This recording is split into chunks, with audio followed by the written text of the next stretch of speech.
And talk about magic. We've got a real treat for you. This is the only time you're going to see cars on the oval as these Ragtime Racers, these are pre-1920s race cars from all manner of manufacturers. We've got a Locomobile, we have a National, we have an EMF, we have a Packard, we have a Rio, we have a Romano Sturdivant, we have a Hudson, we have a Hall Scott, we have a Buick, we have a Lexington, we have a Duesenberg, and a number of Ford-based racers. The Fords, of course, all derivative of the Model T, as the safety car is going to bring them around up onto the high banks of the Indianapolis Motor Speedway. Of course, when these cars raced, this was a brick-paved speedway, hence the name, the Brickyard. And this is a chance for them to really get back to their roots, as some of these cars actually raced in the Indianapolis 500 back in the day.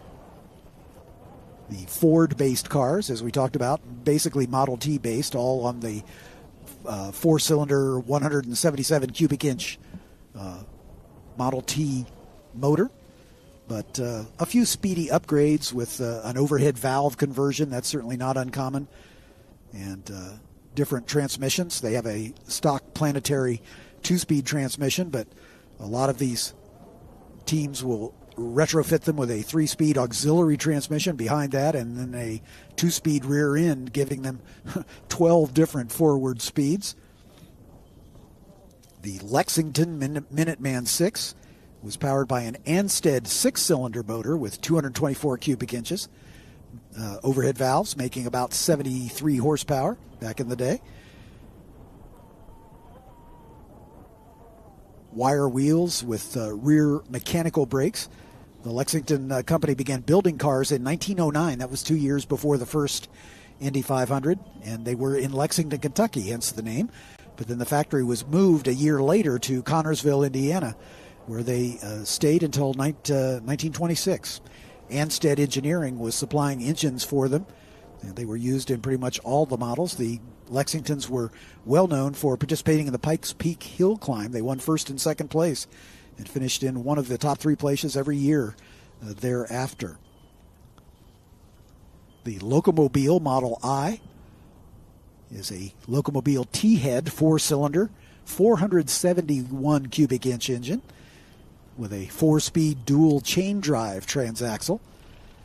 110-inch wheelbase with a steel frame weighing about a ton, 2,200 pounds.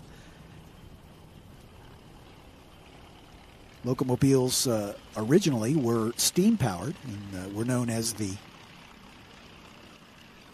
They licensed their power plants under the Stanley patent for the Stanley steamer, which a lot of people have heard of. Yes, they're going to line up in rows of three and come to the front straightaway. It's the only time you're going to see cars going this direction on the racetrack this weekend.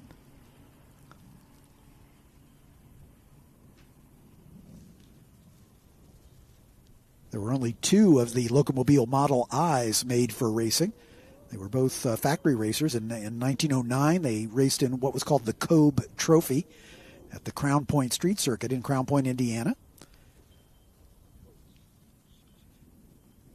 Another unusual car that most people haven't heard of is the Hall Scott racer. The Hall Scott Engine Company was a California-based company building engines for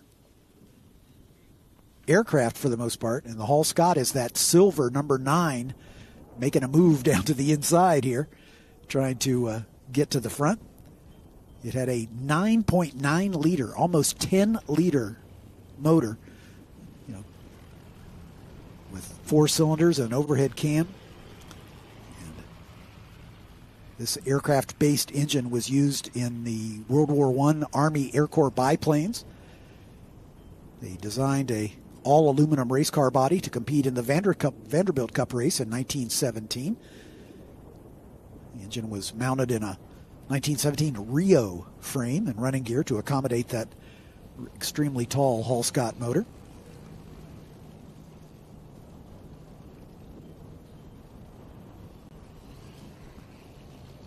This engine produces about 125 horsepower which is double the power of the automotive engines of the day. But it produces a 450 foot-pounds of torque, if you can believe it. That would be the pride of just about any contemporary race car.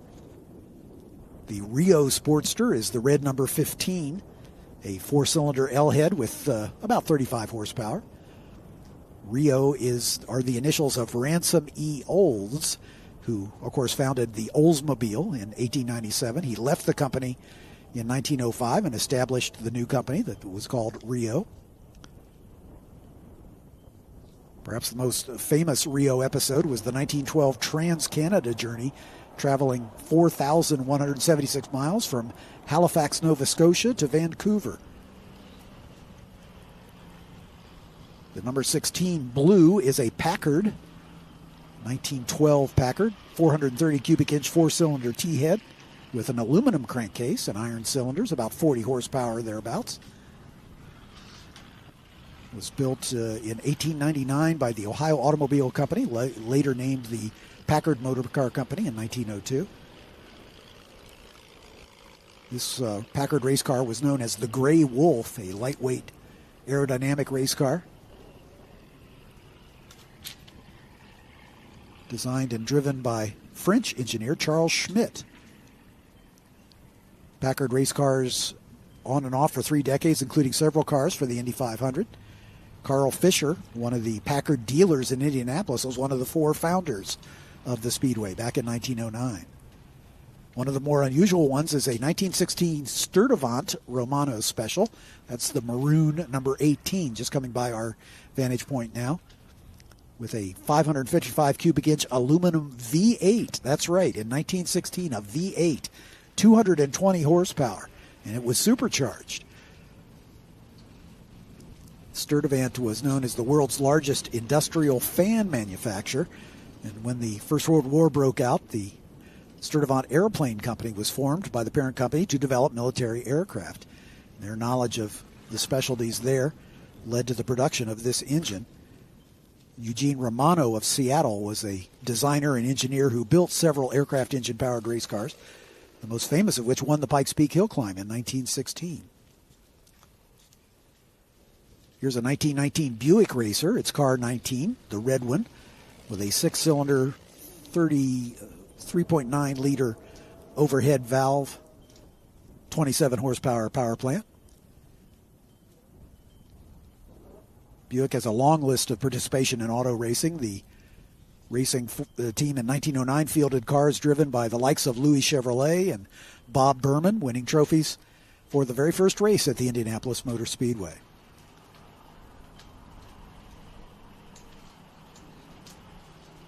Car number 20, the blue one, is a national Indy racer with a T-head 460 cubic inch motor, making almost 100 horsepower. National cars were built from 1900 to 1924 right here in Indianapolis. The originals were electric, but they were phased out to the gasoline-powered cars. Arthur C. Newby was one of the founders of the Indianapolis Motor Speedway, where a national won the 500-mile race in 1912, an average speed of 78.2 miles per hour. It still holds the record for the largest displacement engine ever to win the Indy 500 at 460 cubic inches. The blue number 21 is a Hudson Super 6 with a 4.7-liter 6-cylinder L-head.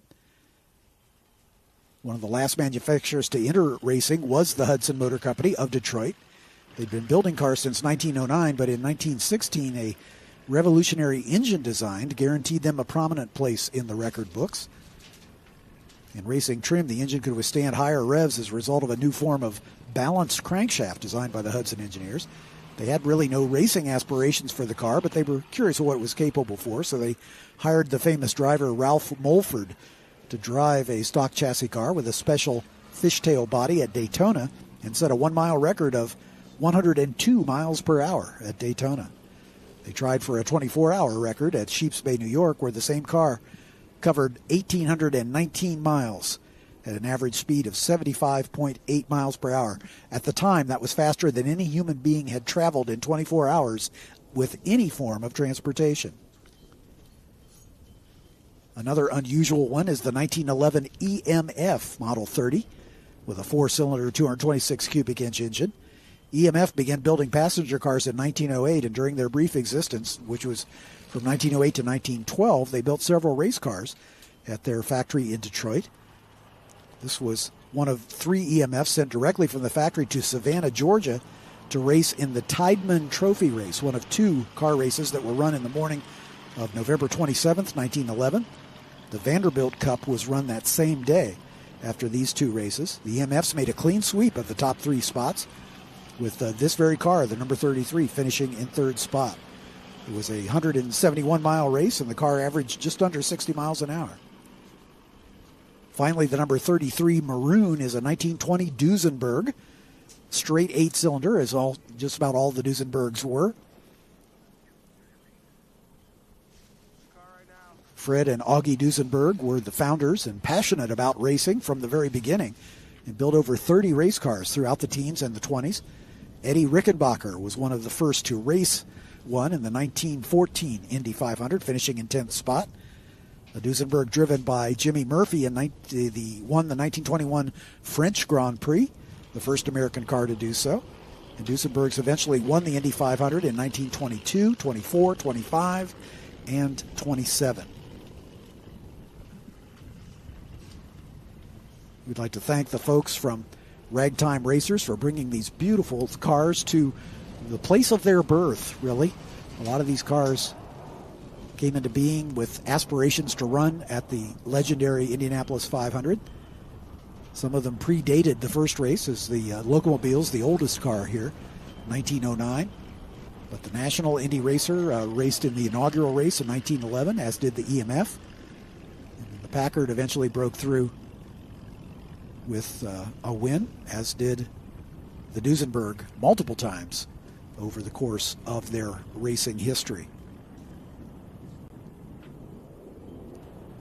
These cars are lovingly maintained by their owners. John Kent is the owner of the number 2 green car.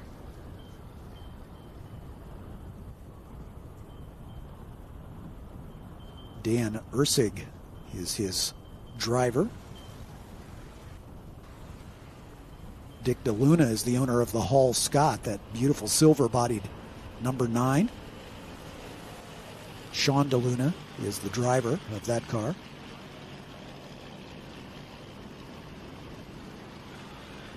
The Malloy Foundation owns the Locomobile, the number 9, the gray number 9, the gray Wolf. Tom Malloy, the driver of that one.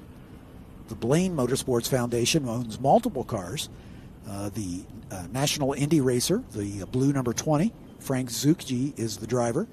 They also own the Packard, the 1912 Packard, the number 16, the blue 16, Chris Helling driving that one. They also own the Romano Sturdivant, Eric Ramos driving that maroon number 18. The Hudson is also a Blaine Motorsports Foundation car. Frank Walka drives that number 21 blue car. Charles Test drives the Lexington, the 1920 Lexington, the yellow number 7.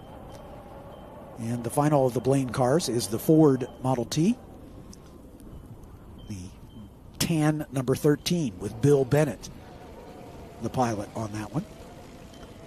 Dale Kritz owns the EMF, the black number 33 with Richard Pappy as the driver. Chip Wright is the owner and driver of the 1914 Rio, that's the red number 15. Ed Archer, the winner, or the owner, should I say, and the driver of the yellow number 4 Ford Racer, 1915 Ford. Dale Kritz also owns the Buick, the 1919 Buick, the red 19. Dale Kritz is the driver on that one. The Duesenberg is owned by Bobby Green, the number 33 red Duesenberg, with Brian Blaine as the driver. And finally, Mark Edwards owns the 1920 Ford, as the checkered flag flies for this field, the yellow number 20, and he is the driver as well. If you haven't had a chance to do so, if you're here at the facility, we certainly encourage you to make your way over to their paddock right at the base of the pagoda in the paddock area. You can see their big hauler there, and all these cars are lined up for you to see up close and personal. Hard to believe that we've come so far in 100 years as far as the sophistication of what we call race cars, but these are the foundation pieces which we all aspire to as fans of fast motor cars. This is what constituted a fast motor car back in the day. Of course, the riding mechanic was de rigueur in that time, as the mechanic not only was there to provide visibility for the driver, as he was the sort of the eyes of the driver over the back of the car, and also responsible for maintaining fuel pressure and oil pressure and whatever, often with a hand pump off to the side of the car that the mechanic would have to pump up to keep the fuel pressurized and flowing into the engine. And of course, the riding mechanic was also there to help with repairs should anything break down, and these cars, frankly, did break down a lot. So having a mechanic on board was certainly a good thing. Ray Haroon, who won the original Indy 500 in 1911, was credited with inventing the rear view mirror because he felt that the Marmon Wasp was reliable enough that he could drive it alone rather than have a riding mechanic, and didn't want the extra weight of the extra passenger. So he fabricated a mirror that mounted to the cowling so he could see behind him without having to risk running into somebody through the turns. And he is credited with having the first rear view mirror in a race car. And he used that to good effect to win the inaugural Indy 500 right here at the Brickyard.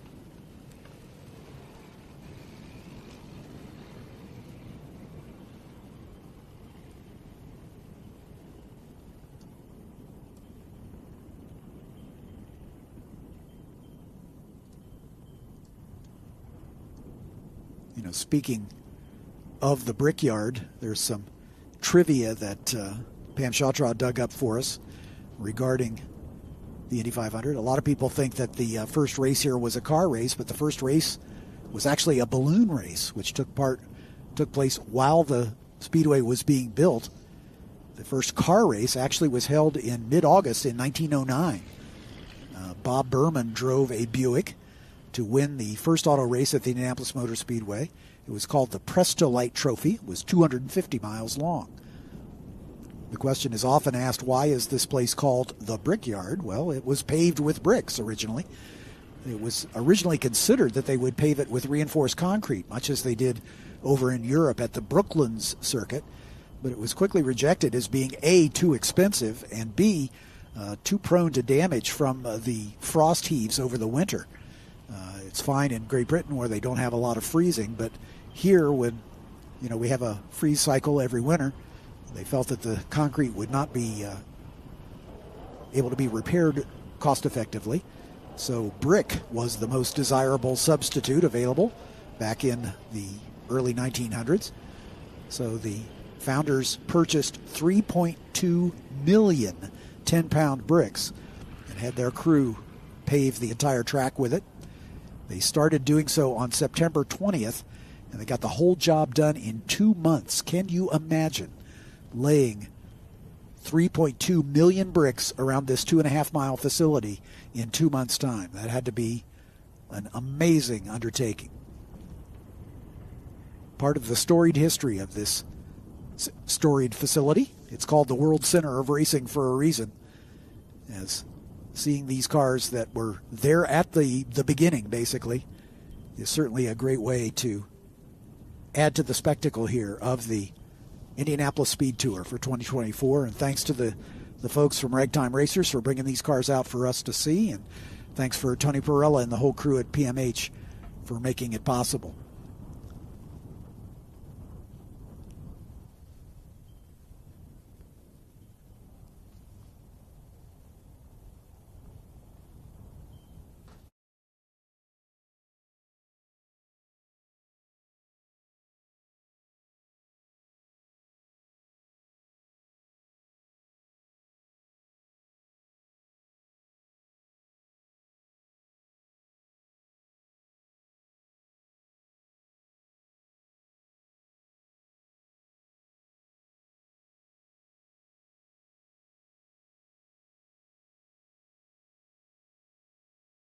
This is really really a fun addition to this weekend as we welcome the Ragtime Racers onto the racetrack, as these are 1920 and earlier race cars.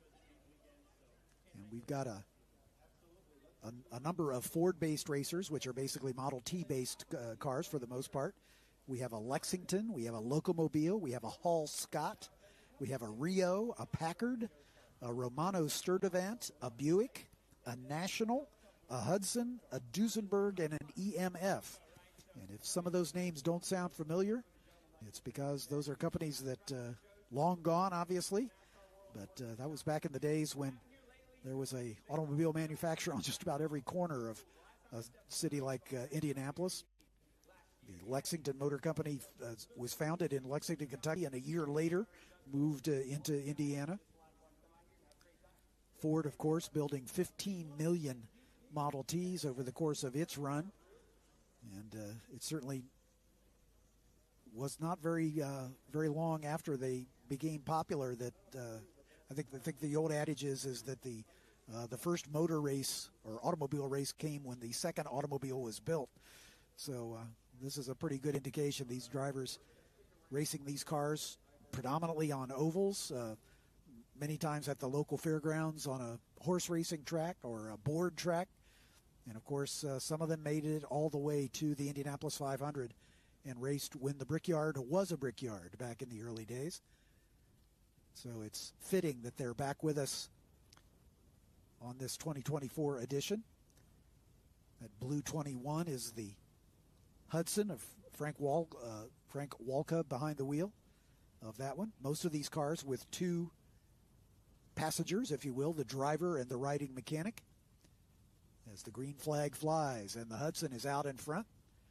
Right behind him, the 20 of Frank Zucchi, and the National Indy Racer. That silver number 9 is an eye catcher, Sean DeLuna, in that Hall Scott with a 9.9 liter inline 4 aircraft engine built on a Rio chassis with that custom bodywork. So it looks like we have a new leader. The blue 20 of Frank Zucchi and the National has taken over the front from the 21 of Frank Walka in the Hudson. But every one of these cars is unique, and if you're here at the facility, it's a great opportunity to see them up close. They're all paddocked together right here at the foot of the pagoda, and you can swing by, and these crews and owners are very anxious to talk about these cars and their racing history. Many of them are barn finds, literally, in some cases one of the cars was used on a farm as a farm wagon, basically, for one of our hauling produce, and a loving owner got it and has rebuilt it into its racing glory. The number 15 car coming by Chip Wright in that Rio. Purposely kept as original as possible. A couple good battles here. The number 4 yellow car is Ed Archer in that Model T-based machine. On the outside there, working around the yellow number 20 of Mark Edwards in his Ford-based entry. The venerable Model T, as we talked about, the basis of a lot of these Ford-powered cars. The 4-cylinder, 177 cubic inch power plant from the Model T, the basis for the hot rodding of this era. And the body work, or the lack of it, make the cars as light as possible. And the riding mechanic is not just there as a passenger. You'll find the riding mechanic has got a job to do, usually to pump up the fuel pressure. There's usually a hand pump on the side of the car that the riding mechanic has to pump like a bicycle pump from time to time to keep the fuel pressure up. Same thing with the oil. And, of course, the riding mechanic is there if there's a breakdown or a flat tire to help the driver get the car back underway. And it was during this era when riding mechanics were the order of the day. Solo drivers, if you'll remember the first Indy 500 that Ray Haroon won, he decided to dispense with the riding mechanic and invented the rear view mirror because he didn't have a riding mechanic to keep an eye on the cars around him, so he popped a mirror up on the cowling of that Marmon Wasp and raced the car without the riding mechanics. So that was back in the era when riding mechanics were very much the norm. And eventually, of course, they went by the wayside as the cars got more reliable. But this one-lap exhibition coming to a conclusion as the checkered flag flies on these cars.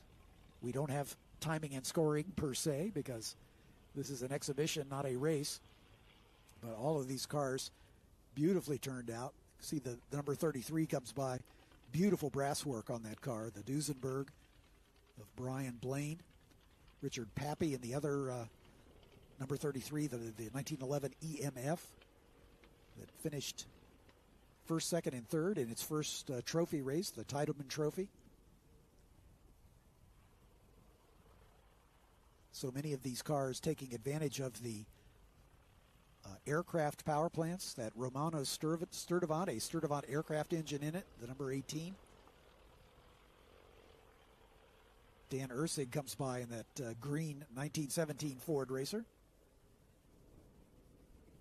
There's the number 7, Charles Test, in his 1920 Lexington. Company eventually bought out by Auburn back in 1927. The yellow 20 of Mark Edwards and his 1920 Ford comes by the line.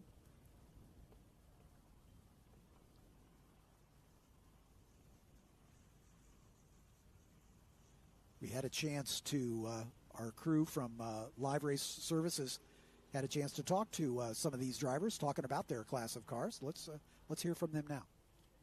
My name is Brian Blaine. I'm here with the Ragtime Racers, a group of pre-1920 race cars, creating what we call race exhibitions where we show people what racing looked like 100 years ago. The cars are all original race cars.